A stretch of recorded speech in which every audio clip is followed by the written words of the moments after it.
In the late 1990s, the battle between 3D platformers came down to just a few series: Mario 64, Banjo-Kazooie, Crash Bandicoot, and Spyro the Dragon. Sure, there was Chameleon Twist, Gex Enter the Gecko, Jersey Devil, and a bunch of wistful dreamers knocking on the door. Move over, Mario, it's 40 winks. But they were the big players and the other ones. Speaking of Spyro the Dragon, there's a reason why the reignited remakes form a trilogy rather than a complete compilation. Well, besides the extra effort and time.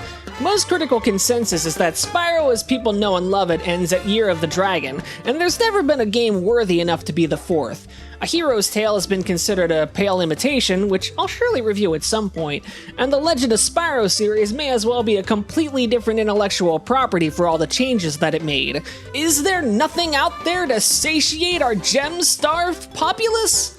Enter Jim Henson. Interactive. Jim wasn't... He died in 1990. I'm sorry if you're finding out about this for the first time. The Muppets are a widely loved group of characters, but they're not exactly loved for their video game appearances, unless it's an award show. Chaos at the Carnival was a game I played as a kid, and boy howdy, that was one of the worst video games I'd ever been tortured with. High-tech expressions sure knew how to cook. Rancid garbage. That Mega Man game for MS-DOS, that was them too. So it would be easy to see a cover like this and think, oh boy, here we go again, especially in an era already plagued with bad licensed games. But Magenta Software had a mission, and that mission was to blatantly rip off Spyro the Dragon. Not a noble mission, but definitely a mission possible. And I was surprised to find that Muppet Monster Adventure is far better than it has any right to be.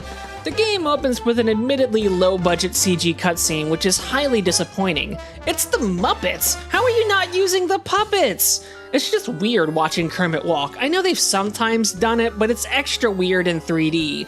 Anyway, the group is visiting Bunsen's family home for the reading of his grandfather's will, and after a very mild jump scare, Kermit's nephew Robin wakes up to a whole bunch of exposition and a power glove on his hand.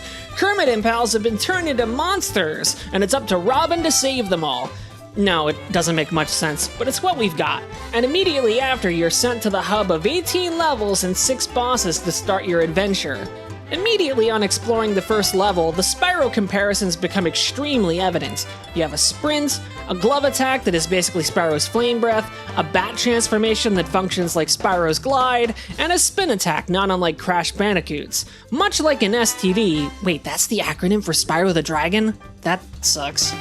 You'll have to alternate your attacks depending on the enemy, and much of the experience is hoovering up all of the gems, which in this game are stars, and Muppet tokens, which are the dragon eggs or power stars of the game. Each level has several hundred gems and around 5 or so Muppet tokens, some of which involve exploration and some of which involve mini-games, as well as Kong-style bonus letters which open up a special token chest.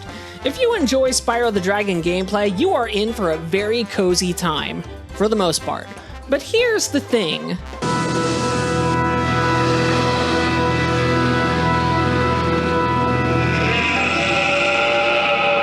And here's the thing about Muppets Monster Adventure. It's kind of challenging? That might sound weird to say, and I promise this isn't some wounded gamer pride thing. I am very secure in the knowledge that I suck at video games and won't let it stop me.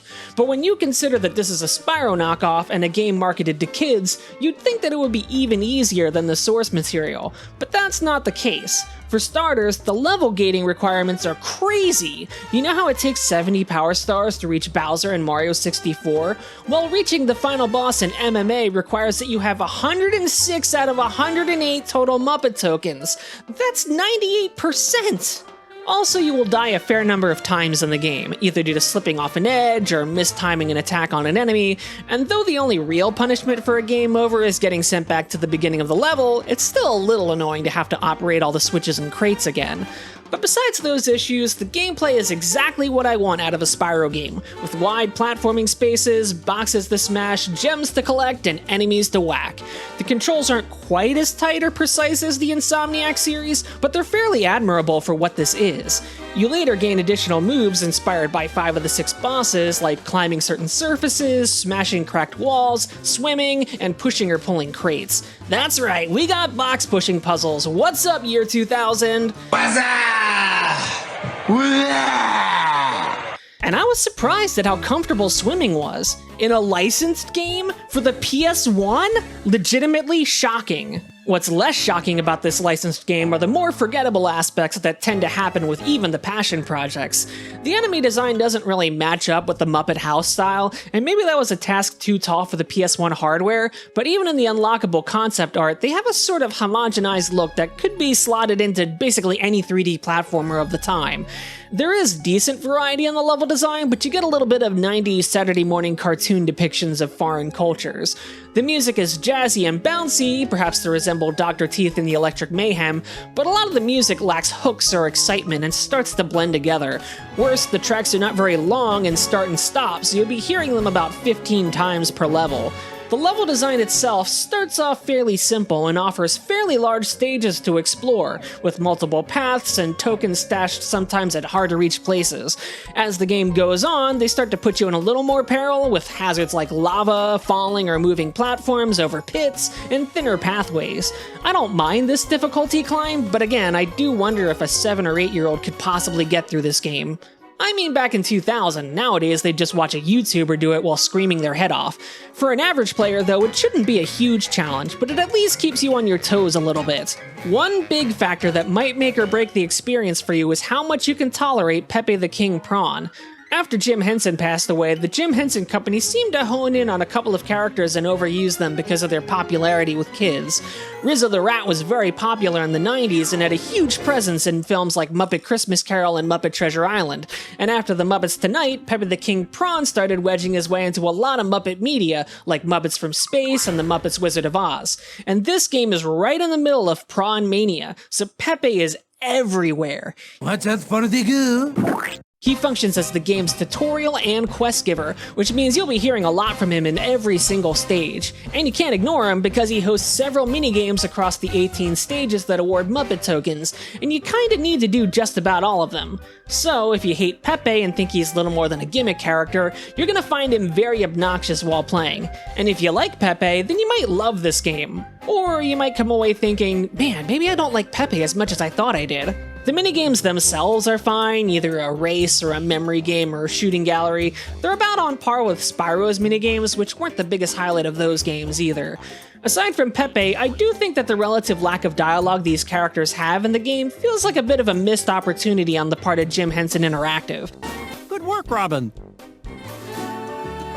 I feel like some of the quest givers in the game could have been tertiary characters like Scooter or Statler and Waldorf, who don't show up at all. Rolf doesn't show up, Sam the Eagle doesn't show up. The overall lack of Muppetness just doesn't sit right with me.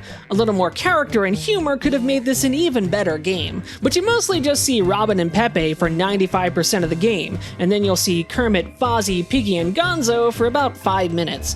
It seems like all of the passion from the developers went into the gameplay and Spyro inspiration rather than integrating the license more thoroughly. But when you consider the general state of licensed games in this era, and the wide chasm between good and bad 3D platformers, I'd say Muppet Monster Adventure punches way above its weight class. It may not be the most original game on the market, but if you're still waiting on Toys for Bob to make a new Spyro, maybe the Muppets will tide you over until then. Just remember to remap the camera controls in your emulator of choice. Because you're using an emulator, let's not pretend, so was I. And be prepared for a lot of Okay.